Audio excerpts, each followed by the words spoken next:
By His grace, we want to continue the quiz, which we have been on for a while now, on fasting and prayers to God. Actually, we consider it a study instead of a quiz. It's because we are all studying, so we change it from quiz to scriptures study.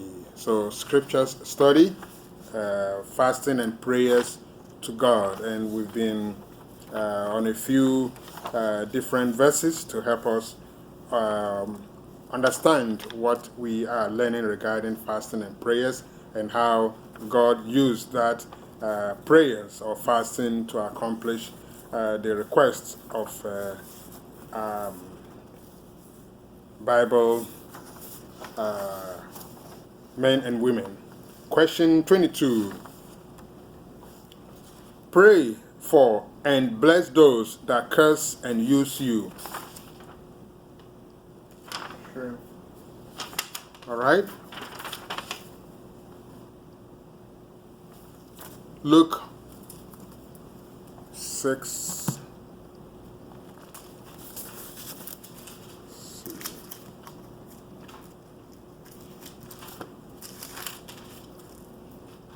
All right, I'll read the first one. Luke chapter 6, starting from 27 and to 31. It says, this is the Lord Jesus Christ speaking. But I say unto you, which hear, love your enemies, do good to them which hate you. All right? 28. Bless them that curse you, and pray for them which despitefully use you. 29. And unto him that smiteth thee on the one cheek, offer also the other, and him that taketh away thy cloak, forbid not to take thy coat also. 30. Give to every man that asketh of thee, and of him that taketh away thy goods, ask them not again. 31.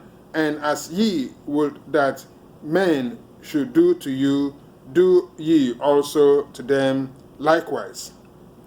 All right, amen. So here, the Lord Jesus Christ is giving us a new commandment. Well, it's not new, but we're saying new because in those days and in the life now that we are in, people are not willing to follow. Some people, let's correct that, some people are not willing to have this admonition according to what the Lord Jesus Christ is saying. He says, but I say unto you, which hear, which means those who are listening or hearing to what is being said, love your enemies. How can you love your enemy when your enemy is trying to kill you? Your enemy is trying to do bad things to you. Your enemy is hurting you and shaming you and do all those things. But this is what the Lord Jesus Christ is commanding. Love your enemies. Do good to them which hate you. So if he is giving us this commandment, it's not even a suggestion, it's a commandment. But I say unto you, which here, love your enemies. Do good to them which hate you. And people in this world don't do any good to people who hate them. They rather want to retaliate, they want to revenge, they have vengeance in their heart. And as we read last week, that God says, vengeance is mine. But here, people, may need to really humble themselves to be able to follow this commandment. Love your enemies, do good to them which hate you. And in this world, is it possible?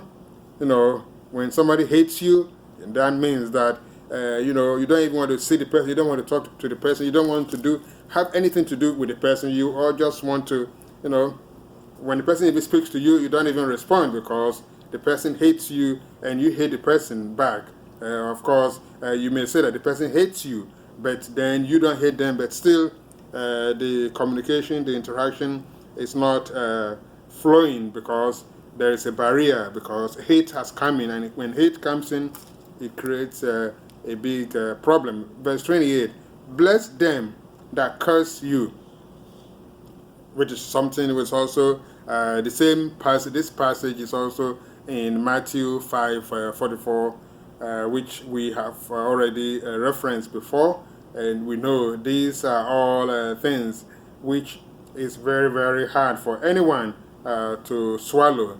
And of course, also I think last week we read Romans 12, which is also there where God gave us that commandment again, which is that, well, do everything while the person is hurting you and still be nice. So here it says, bless them that curse you.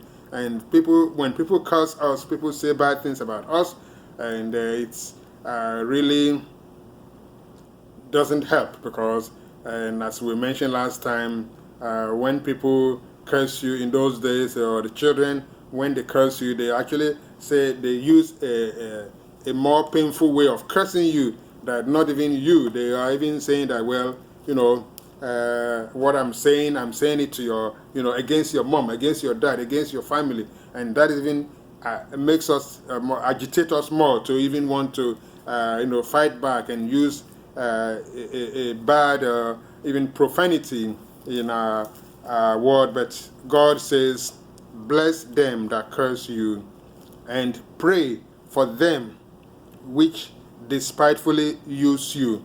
You want to you work with somebody, or you are in a place where they are not treating you well, they are not being nice to you, and God says, pray for them. And how painful is it that, people will say, well, how can I pray for them when they are hurting me, when they are mistreating me, when they are making me do all this work, they don't respect me, they are doing so many things. But God commands us, pray for them which despitefully use you. It's a commandment, so we cannot get ourselves out of it. And so God is saying, do what I say. 29, and unto him that smiteth thee on the one cheek, offer also the other. And so God again is saying that, well, you are in a conversation or an argument with somebody, or somebody is not happy with you, and they smite you, they strike you, they shoot you, let's even use that. And then you also have a gun. You say, you want to shoot the person back. But Christ is saying, no. When somebody hurts you or does something to you, don't try to resist. It's like somebody is trying to kill you, and you are not making any attempt to run away, and they are slapping you, they're doing all this. Christ says, turn one or the other cheek. They slap you here, turn the other cheek, which means it's a way to really show that we are humble before God, and only those who can humble themselves and surrender themselves to God can do this, because if God's Holy Spirit of the fruit of the Spirit is not in us, we will not be able to do that. By the way, what is the fruit of the Spirit? The fruit of the Spirit, rather, has to do with us having the patience, having the ability to withstand everything that people may do to us. It may not be nice, it may not be cool, it may be something that will really annoy us, aggravate us to the point where we want to harm the person and do something mean to the person. But God says no, that we need to just humble ourselves and remain faithful. So as a reference, the fruit of the Spirit is given to us in different passages. It's in Ephesians, but we'll read one which is in the epistle of the Apostle Paul to the Galatians, or to everyone wherever they are. So it says, 22, Galatians 5:22, but the fruit of the Spirit is love, joy, peace, long-suffering. That's the part. Or another translation may have it as, you can say perseverance, gentleness, humility. So when people are trying to hurt you, and God is giving you that long suffering, perseverance, be patient, gentleness, goodness, faith, meekness, temperance. How can you be? How can you have self-control when they are hurting you, when they are doing bad? But God says, again, 23 says, meekness, temperance, against such there is no law. So when people are trying to hurt us to do things, Christ is reminding us or commanding us that our activity, our response must be